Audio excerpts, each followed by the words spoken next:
And welcome back to the channel. Today is September 25th. This is going to be our 40-day presidential election prediction video.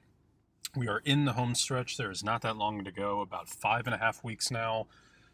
This race continues to change with every passing day. More and more polling data continues to come in, suggesting different things and suggesting different trends and so on and so on. So let's get right into it. In the state of Hawaii, as we know, this is going to be a safe Democratic state. In this video, we're not going to spend quite as much time on some of the safe states as we normally do. We're going to really keep it to the swing states, but we'll go through each state as we always do. Alaska, we've discussed how the Senate and House races here are a little closer than the media is giving it credit for, but by and large, on the presidential level, this should remain likely. Washington is going to be safe. We know that, especially considering everything that we saw in the whole Chaz area, or whatever you want to call it. But in the Seattle area, the protests, the racial injustice protests, have been very, very prevalent, and that's going to help the Democratic Party. As we know, same thing going on in Portland and, by extension, Oregon. California was going to be a very safe Democratic state to begin with before Kamala Harris, so there you go. Now, in Nevada, the Democrats have reason to be sounding the alarm a little bit here, because even, we've discussed before how Republicans are always overstated in polls in the state of Nevada. Um, you know, Going back to the days of Harry Reid, this has always been a state that the Democratic Party usually outperforms the polls in. And that held true in 2016 when Donald Trump on election day was actually leading in the polling average, and ultimately ended up losing. And no one even though he was leading in the polling average, no one really expected him to end up carrying the state. And not only did Hillary Clinton carry this state and its 6 electoral votes, but the Democrats also flipped a Senate seat here when Jackie Rosen defeated Dean Heller. But the reason the Democrats need to be a little worried about this state is because this is a state that has a very, very consistent high Democratic turnout apparatus. And that has been something that's been available to the Democratic Party since the days of Harry Reid and before that. And that has helped the Democrats tremendously in this state. And without it, I think the margins are close enough. The Republicans usually get 45% and usually a little bit above that, to where that could be troublesome. And obviously, this time around, during a big pandemic, of which there are 7 million cases and counting now in the United States, over 200,000 deaths, that pretty much cements the fact that the Democratic Party is, going to have to rely on turnout, as they always do. And in Nevada, that's been a state that's usually gone their way purely because of turnout. And so if they have a little bit less, then who's to say that these close poll results that we've been seeing in this state are not going to hold true? So instead of safe or likely, I'm actually going to label this a lean Democrat. I think there is a reason for concern in Nevada for the Democrats. Idaho is really nothing to be worried about on either level. For the Republicans, there is that Senate race here. It's not going to flip. We know that. In the state of Utah, I do think the final margin in this state is going to be very surprisingly close, because Mitt Romney is beloved in this state, as we know. And I also think that, by and large, between him and Evan McMullin endorsing Joe Biden, remember, Evan McMullin got 1 out of every 5 votes in this state back in 2016. Furthermore, we've seen polling that has shown Donald Trump only leading Joe Biden actually within the margin of error, which is unbelievable. And then, of course, the Democrats did pick up that House seat. Ben McAdams defeated Mia Love, and it looks like Ben McAdams, right up here in the Salt Lake City area, is going to be able to retain that House seat for the Democratic Party. So I'm going to label it likely Republican, but it's possible that this could end up being one classification lighter in terms of margin. Now, in Arizona, the Democratic Party is kind of sounding the warning signs here. But that sentence alone kind of tells you how this state has shifted, because the fact that I'm saying the Democrats are the ones that have to be worried about it instead of the Republicans, it means, again, this used to be a state where this was a big Republican bastion for years. But as we know, Donald Trump won with only a plurality of the vote here in this state. And since then, there are now more Democrats in the House of Representatives from the state of Arizona than there are Republicans. And of course, the Democrats did get one of the 2 Senate seats 2 years ago, when Kirsten Sinema defeated Martha McSally, who, of course, was appointed to the other Senate seat, vacated by John McCain and later John Kyle. And she is now being challenged by Mark Kelly, the former astronaut and the husband of Gabrielle Giffords.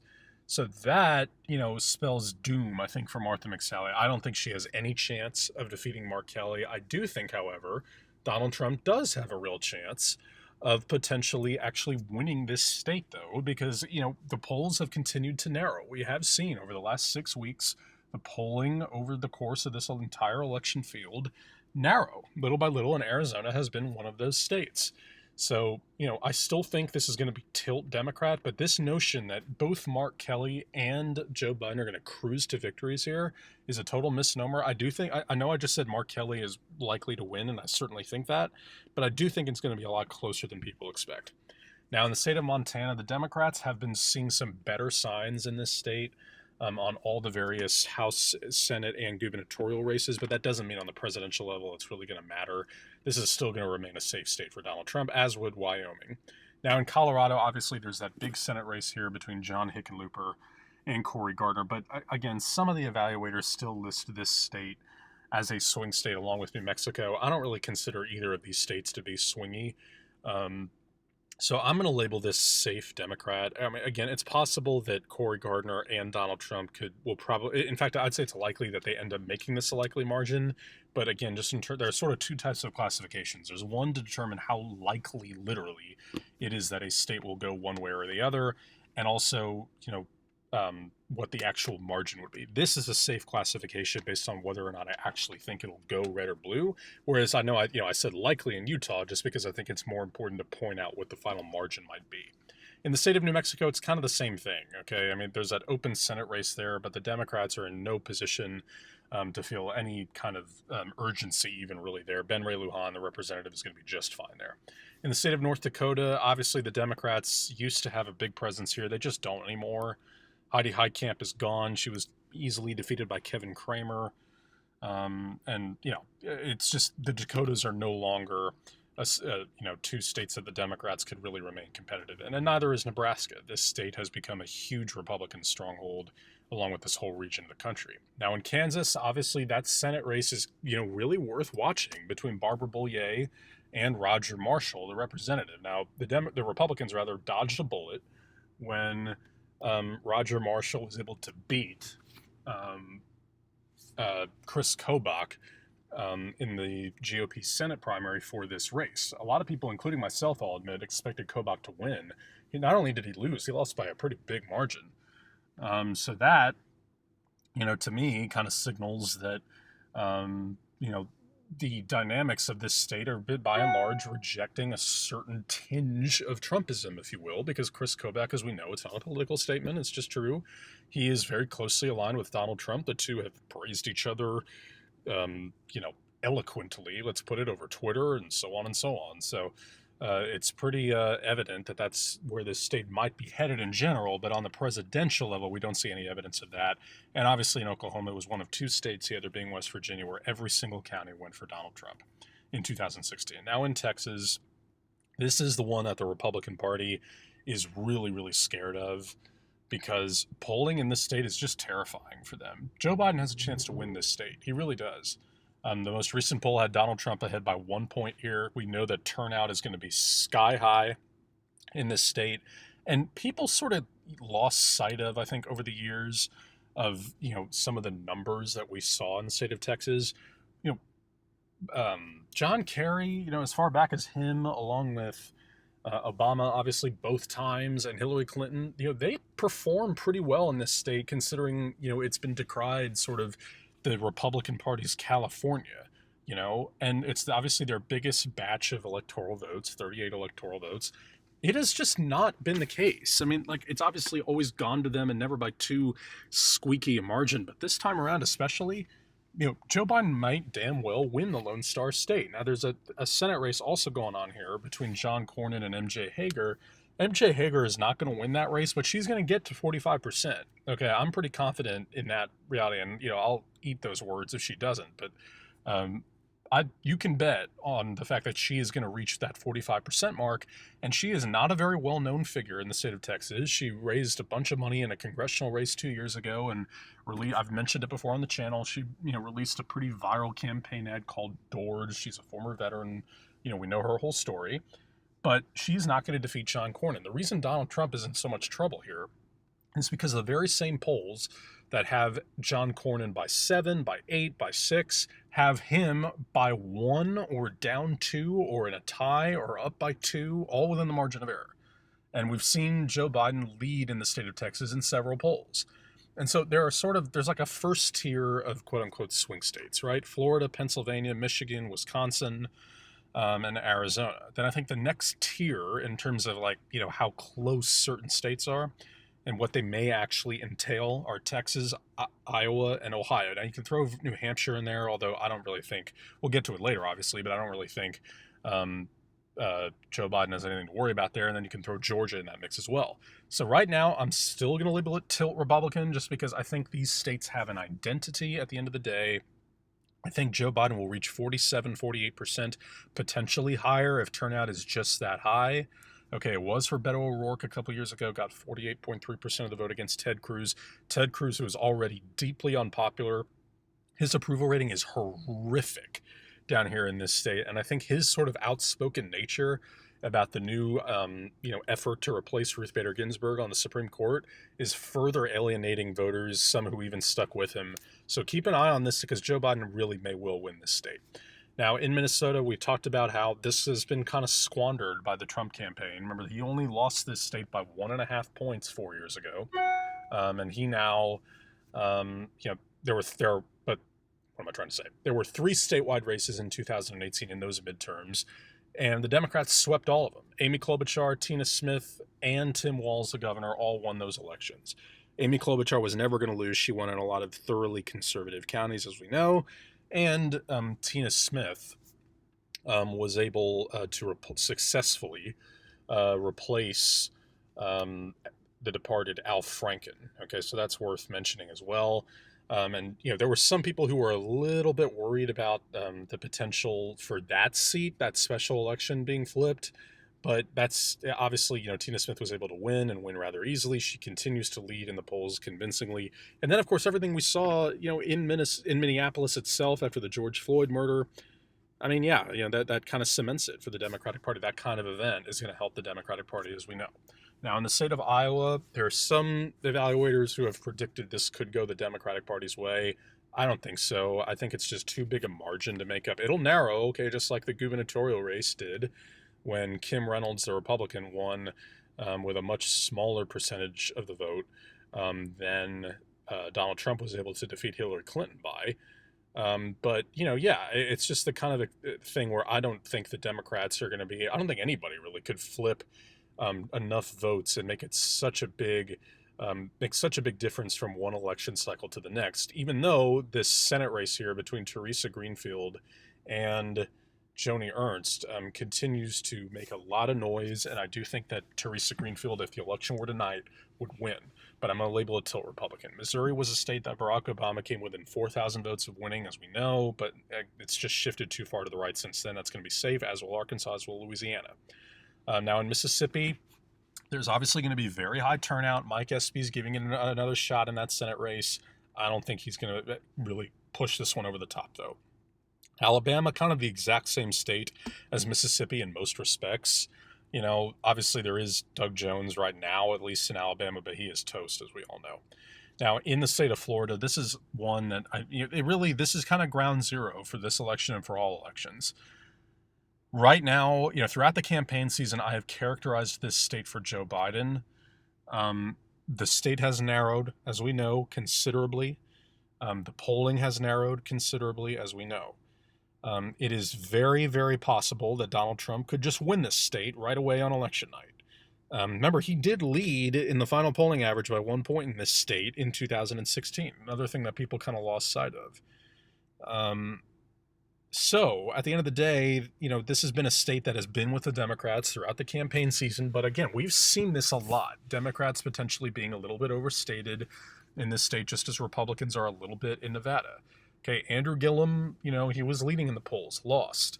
Bill Nelson, the senator, lost in 2018. And those midterms were not good for the Democrats, even though they flipped a couple of House seats down here in South Florida. Now, you do throw in the fact that Mike Bloomberg has pledged $100 million to help Joe Biden in the state. 15 million, I believe that's the figure, is the amount of money being allotted to paying off the fines that convicted felons have to pay in order to gain their right to vote. Of course, it's worth pointing out that 4 years ago, or 2 years ago, there was the overwhelming passage of Amendment 4 that gave convicted felons the right to vote, and that was going to give 1.4 million people, even in a huge state like Florida, the fourth biggest state in the country. That's a lot of people to add to the voter rolls. That was going to give them the right to vote. The Republican-led legislature in the state of Florida then swiftly passed a law saying that everyone, those convicted felons can vote, but they have to pay off all of their fines. So Mike Bloomberg has now stepped in and is, promising to pay off those fines. Now there's a whole legal fight going on about that as well. This is all to say that I think there's going to be a lot of chaos in this state. I just do. There's going to be recounts. There's going to be all kinds of stuff. It's going to make 2000 look like a picnic. Okay? And with that said, it kind of sounds partisan, but it's not, because it's just what the facts are. Look, the state legislature is Republican. The governor is a Republican. The United States Supreme Court is led by conservatives. You can tell that something happening in this state, if it's disputed, if it's a whole, if it's just a whole milk wash of stuff that we can't really figure out and sift through, and the voting totals are so close so we can't discern it between them, it's going to be similar to 2000. When the governor of Florida was George Bush's brother, for goodness sake. And of course, the United States Supreme Court was a conservative court at the time. So I think those things in mind, I think it's going to be a tilt Republican. And I believe that's the first time on this channel that I've characterized that state that way. And so if Donald Trump really wants any chance of winning this election, he has to carry these 29 votes. Now, in the state of Georgia, it's another state that I think Joe Biden has a chance in, but it's similar to Florida in that we're seeing purging of the voting rolls again, and we have seen the Democrats come close, but not really all the way there a few times. They've sort of gotten close, but no cigar a few times. In the state of South Carolina, I do think Lindsey Graham is actually in for a real race. I don't think enough people are talking about the fact that Lindsey Graham might actually be in some trouble against Jamie Harrison. Because the last couple polls have been real close. Jamie Harrison still has a gigantic financial advantage. I still think he'll come up short. I imagine it'll be around 53-47, 52-48.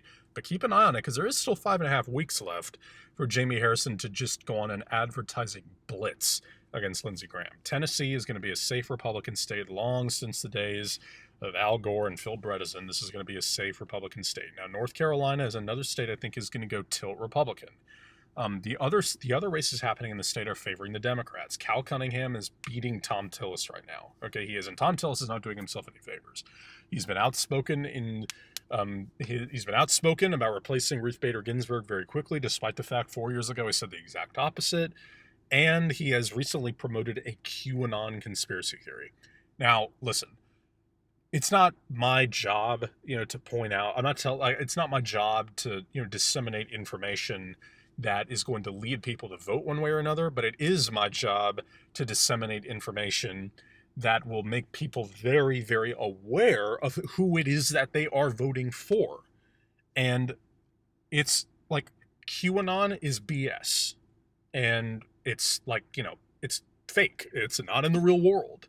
And, people who take this stuff seriously, will not take lightly the fact that Tom Tillis has just kind of come out and endorsed that. And listen, there have been Democrats who have done very similar things. There have been Democrats, there have been movements and these, far extreme left things that have, been, spread like jet fuel all over the internet. And we've seen politicians, Democratic politicians, some higher up than you may think, by the way, that have, disseminated that, spread it, endure the whole deal.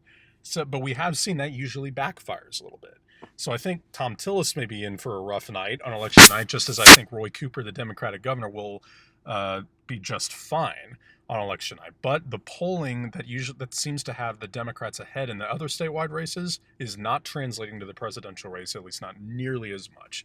Kentucky's going to be safe, as will West Virginia. Virginia, on the other hand, will be safe Democratic. This has become a pretty safe Democratic retention now for the foreseeable future. Illinois, that's going to be safe too for the Democrats. This is really a safe kind of base state for them. You think about, obviously California, New York, Washington, among others. Like Illinois is really now part of that base for the Democratic Party. Obviously, Dick Durbin, he is up for re-election. He's going to be just fine. Now, in the state of Indiana, again, it wasn't that long ago that the Democrats, were pretty competitive. You remember Barack Obama won this state, in 2008. Another thing people lose sight of, Joe Donnelly was a senator from here, a Democratic senator, as recently as 2018 when he lost to, I believe his name is Mike Braun. But, the Mike Pence factor kind of pushes it over the top as if it really needed to be. Now, in the state of Wisconsin, this has been a state that I think is really showing good signs for the Democratic Party. They were able to retain their senator here. Tammy Baldwin won by 11 points, in 2018. They flipped the governorship here. Scott Walker, a very high-profile Republican, was defeated by Tony Evers. That's, nothing to sneeze at. There was a state Senate special election down here in the southern portion of the state early on, I believe in Trump's first year in office, that went to the Democratic Party, and that Democrat representing that district now, it's the first Democrat to represent that district in decades. There was also the Supreme Court race in this state not that long ago, in which we saw 180 polling sites in the state of Wisconsin reduced, or rather in the city of Milwaukee, reduced all the way to 5, and then everything that we saw that happened in Kenosha with Jacob Blake, again, not to politicize any, I'm not politicizing it, but not to, divert attention from those issues. But those kind of events generally boost turnout, which boosts the Democratic Party, as we know. And that combined with steady polling advantages. Again, this was really the only state in the 2016 election that just had a complete shift in what the final polling results were. This was the real shocker on election night. It was moderately surprising that Trump came away with Michigan and Pennsylvania. It wasn't really, whereas Wisconsin was a shocker. Hillary Clinton led by 6.5 points here on election. Like, that was the shocker. But right now, I have this as a likely Democrat, and that's a huge 10 votes for Joe Biden. Now, in the state of Michigan, look, Donald Trump has all but waved the white flag here. He just kind of has. Debbie Stabenow won in 2018. Against John James. John James is now trying again against Gary Peters, the other senator. I don't really see a reason that he's suddenly going to beat Gary Peters. Gary Peters is continuing to thump him in the polls night after night. So yeah, I don't really see that shifting in that regard either. And of course, as we know, the Trump campaign, they removed their ads from this state. So that kind of cements it for me. And I don't really see how the Republicans lose this state at the end of the day, or the Democrats rather lose this state at the end of the day. There's 16 votes for you. And now in the state of Ohio, it's very similar to Iowa. It's going to narrow up. I just don't think it's going to narrow up enough. Like the Democratic Party is, they're going to do much better than they did when Donald Trump won this state by 10 points or something, all those years ago. I just don't see that happening this time.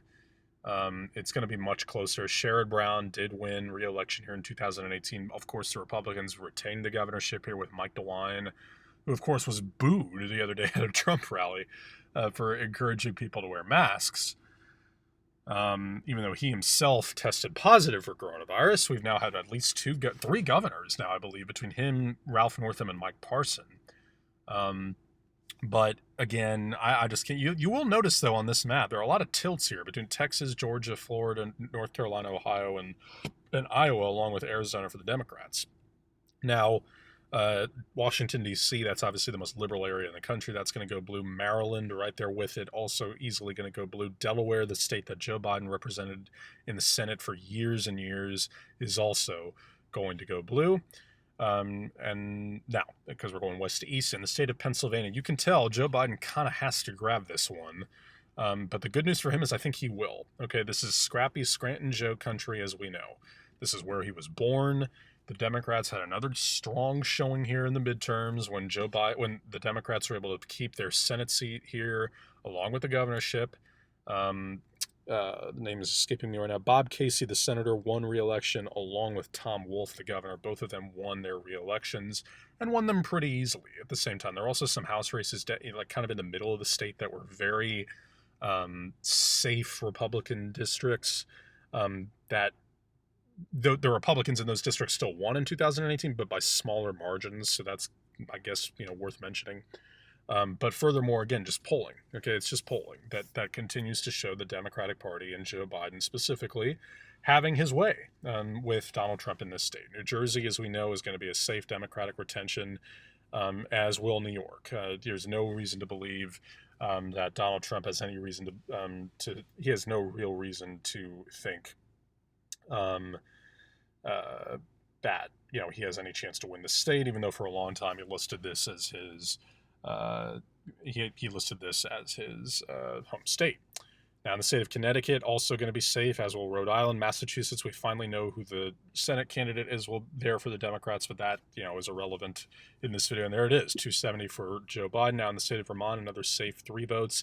New Hampshire, of course, was the safest or the closest state in 2016, and then, of course, in that same night, Maggie Hassan won by a very, very, very small margin. And it was very, very difficult for the Democrats to retain that seat. And watch out in 2 years when she's up for re-election, because she could be challenged by Chris Sununu, and I think she would lose that. But Joe Biden's going to be just fine, as will Jeanne Shaheen. Now in this state, Maine is going to go blue. Those 2 districts, along with, but I will say, I think this one district is going to go for Donald Trump, thus splitting the vote 3-4. I'm still not quite. I know I had one commenter who mentioned the district out here in Nebraska. I'm still not able to characterize that district for Joe Biden. Now, the reason I'm labeling it solid, as you pointed out kindly in the comment section, is because there's some sort of error going on here with this portal that doesn't allow me to as you can see, I can flip it in Maine, but for whatever reason, there's some glitch going on in Nebraska. Whenever I click on it, it refreshes the whole page, and I obviously don't want to do that. But I just don't think that Joe Biden is really going to be able, at the end of the day, I think it'll be close, but I don't think he'll be able to flip that district in Lincoln-Omaha area. So there's your final map, a close election, okay, 289 to 249. Wasn't that long ago we had Joe Biden winning this race comfortably, but as you can see, obviously, this is well done on his part, flipping 4 states that went for Donald Trump and coming very, very close in 6 others: Texas, Iowa, Ohio, North Carolina, Georgia, and Florida, while coming, I would say, moderately close in Montana, maybe in Utah. And then I think, just out of respect for the Democratic Party, because they've shown a lot of good results in this state in particular, I do think in Missouri, it might be a little closer than we expect, and as well as Alaska. So thank you guys so much for watching this video. This is, again, our 40-day presidential election prediction video. Be sure to comment down the suggestions below. Hit the like button. Hit the subscribe button if you have not already. And again, thank you guys so much for watching, and I'll see you in November.